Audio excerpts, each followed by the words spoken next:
অসমৰ থলুৱা শিল্পসমূহৰ ভিতৰত এক অন্যতম বাঁহ-বেতৰ শিল্পৰ সৈতে জড়িত হৈ টিংখাঙৰ কদমনি গাঁৱৰ ফুলেশ্বৰ গগৈয়ে দেখুৱাইছে এক নিদৰ্শন। প্ৰায় ৩০ বছৰ তেওঁ এই শিল্পৰ লগত জড়িত হৈ অসমৰ থলুৱা সমাজত দৈনিক প্ৰয়োজন হোৱা নানা সামগ্ৰী যেনে ডলা, চালনী, খৰাহী, ধৰা, পাচি আদি নিৰ্মাণ কৰি আহিছে ফুলেশ্বৰ গগৈয়ে। এনে সামগ্ৰী বিক্ৰী কৰি পৰিয়াল পোহপাল দিবলৈ সক্ষম হৈছে ৬০ৰ ঊৰ্ধৰ ফুলেশ্বৰ গগৈয়ে। বৰ্তমান দৈনন্দিন জীৱনত প্লাষ্টিকৰ সামগ্ৰী ব্যৱহাৰৰ ফলত বাঁহ-বেতৰে তৈয়াৰ কৰা সামগ্ৰীৰ ব্যৱহাৰ বহু পৰিমাণে হ্ৰাস পাইছে। সেয়েহে নতুন প্ৰজন্মই এই বাঁহ-বেতৰ শিল্পৰ প্ৰতি আগ্ৰহী নহ'লে সময়ৰ সোঁতত এই শিল্প হেৰাই যোৱাৰ আশংকা প্ৰকাশ কৰিছে ফুলেশ্বৰ গগৈয়ে। মই এই বাঁহ-বেতৰ জড়িতৰ লগত প্ৰায় ৩০ বছৰ জড়িত মই ল'ৰালি কালৰ পৰাই এইখিনি মনত ভাবিছিলোঁ। শিক্ষাটো মোৰ কম হোৱাৰ পিছতে যিহেতু নেকি আমি বানপানীত দুৰ্বল হোৱা মানুহ, স্কুল বেছি লাভ কৰিব নোৱাৰিলোঁ শিক্ষাটো। তাৰপিছতেই খেতিত নামিলোঁ, দেউতাৰ খেতিও কম। তাৰপাছতেই যেতিয়া কঠীয়া বাৰী ক'ৰবাত সাফলত ক'ৰবাত বাৰীত পাৰি থৈ আহে, এই কুকুৰ চৰাই খেদিবৰ কাৰণে যাব লগা হয়।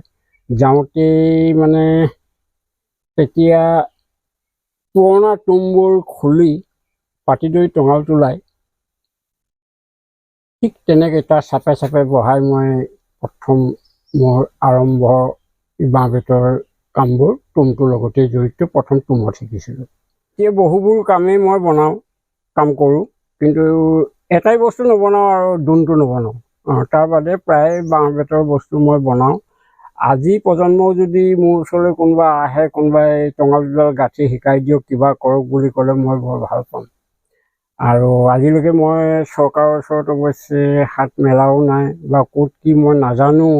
কোনোবাই যদি সেই হিচাপে দেখুৱাই দিয়ে, চৰকাৰ হিচাপতো মই হাত পাতিম।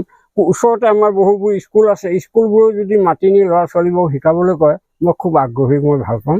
আৰু আজি প্ৰজন্মক মই শিকাই যাম বুলি মই ভাবিছোঁ। বিক্ৰীসমূহ মানে মই ঘৰতে বহিয়ে কৰোঁ। আমাৰ গাঁৱলীয়া আইসকল আহে, ৪-৫খন গাঁৱৰ দূৰৰ পৰাও আহে। চাউল চৰা চালনী বিচাৰি আহে, খৰাহী বিচাৰি আহে, পাচি বিচাৰি আহে।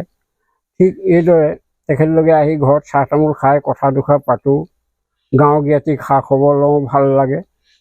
সতীৰ্থ বন্ধুসকলো আহে, তেখেতলোকেও বহি মেলি কথা দুষাৰ পাতে আৰু তেখেতলোকেও ২-৪ পদ বস্তু নিয়ে।